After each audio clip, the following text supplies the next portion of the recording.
recall the day in Season 2 when Sam's horse, which he was preparing to mount, decided to take its mother's advice and relieve itself before setting out. There's a reason why most costumes are made in multiples. And another occasion during Season 2 wherein Graham was required to ride a mechanical horse. As the director said to me, "It looks like shit, but you won't be able to actually see it on film." The mechanical horse was carried on the back of a truck, followed and/or preceded by another truck with a camera, and Graham was supposed to leap into the mechanical horse's saddle while moving, supposedly jumping from another horse. This being television, they filmed the scene many, many times to ensure enough footage to get the effect they were after. When they finally stopped, Graham staggered downhill from the road where they'd been doing this, pausing by me and Ann Kenny, brilliant writer of the other episode in that block, to say, "I've just been having a conversation with my bulls. They said, 'We'd really rather you didn't do that again,' and staggered on, muttering, 'I knew I should have worn a cup this morning.'" And finally, there's the actual history of the Clanlands, woven through this tale of a journey. The travelers reach 6 of the most interesting, famous, relevant Highland locations, where they do learn what their history and heritage are, assisted by some of the most colorful inhabitants of those places.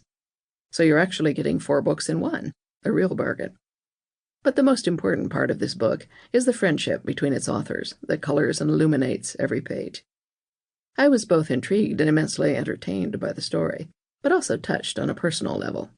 One of the most unexpected aspects of the whole Outlander phenomenon is the amazing way in which it seems to draw people together. People read the books and watch the show, and they want to talk about it. So they form fan groups and book clubs and Facebook forums and deep-lasting friendships, all because of a shared love of a story.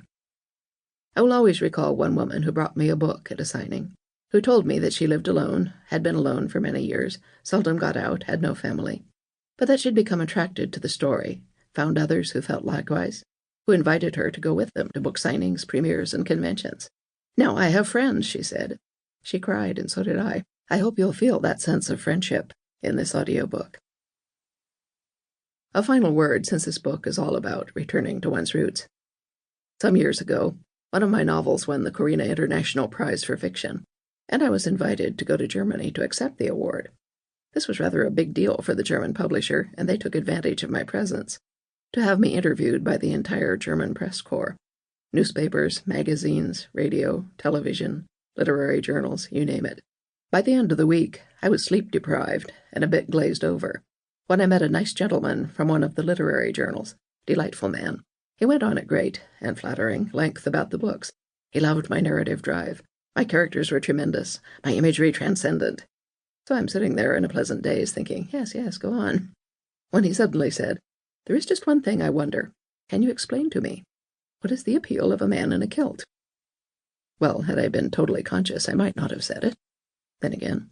Anyway, I looked at him for a moment and said, "Well, I suppose it's the idea that you could be up against a wall with him in a moment." A few weeks later, home again in Arizona, I get a packet of interview clips from the German publisher, and on the top is the interview from that journal. The publisher had attached a post-it note saying, "I don't know what you said to this man, but I think he is in love with you." A man in a kilt. A very powerful and compelling image, yes. And now you have 2 of them. Pour yourself a good dram and enjoy yourself. Sluncheva, Diana Gabaldon, Scottsdale, Arizona, August 17th, 2020. Chapter 1. Taken for a Ride. The story of 2 men who know nothing. It's a dangerous business, Graham, going out your door. You step onto the road, and if you don't keep your feet, there's no knowing where you might be swept off to. Interior, exterior camper van. Car park. Glencoe Valley, Scottish Highlands, day. September 2019. As I buckle up in the passenger seat of the Fiat Autoroller camper, a creeping sense of dread begins to form in my stomach. I have never been driven by Sam before. Ever. We all know our own abilities. I'm a very good driver. I have a fast, midlife crisis car. However, I do not exceed the speed limit. Well, okay, maybe I've exceeded the speed limit a couple of times. And in 40 years... To keep listening to this audiobook for free, click the link in the description. It will take you to a free Audible trial where you can listen to this and many other books for free for 30 days.